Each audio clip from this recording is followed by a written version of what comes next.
sila po ni Sanjo Marudo ay nagkaroon na ng pictorial para sa pelikula nila Nang Mapagod Si Kamatayan.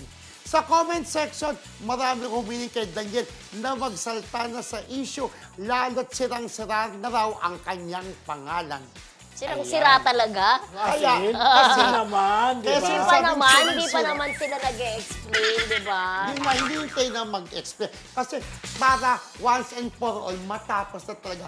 Ano ba talaga? Kayo pa ba ni Catherine o hindi na? Para tapos, kami pa rin. Siguro masaya na kayo. Hiwalay na kami. Kayo ba? Parang gano'n. So once and for all, maganda nga na magpaliwanag na rin ang Katniel para matapos ng issue, di ba? O parang feeling ko pinapahupa muna yung ano. Pero alam mo yan, di ba? Oras mo na para magsalita.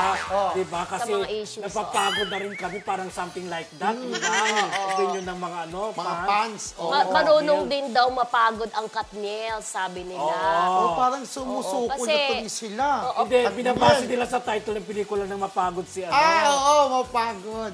Si Kamatayan. Si Kamatayan. Correct. Si At saka Kamatayan parang ba feeling ko, napapagod?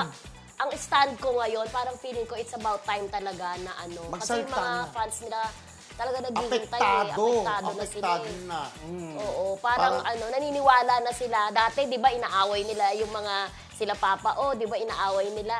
Ngayon, parang tanggap na nila na may problema talaga. May something talaga. Lalo na yung hindi pag-attend ni Catherine sa birthday ni ni Carla, di ba?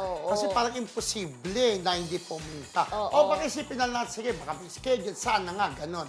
Hindi, may something talaga. May something. Di ba gaya lang na yung balita namin dito po sa Magsang Academy? At ano kayang ibig sabihin nila na bakit daw ganun? Si Daniel, sobrang close sa family ni Catherine. Pero si Catherine, hindi ganun ka-close sa family ni Daniel. May ganun may ganun issue. Di ba? Parang may mga issue pa nga na parang yung partido raw ni Catherine, hindi masyadong pabor sa partido ng mga pamilya. How true, How true, Tsaka how true din na parang merong something sa pera or sa ganyan. Mamaya, i-discuss natin, di ba?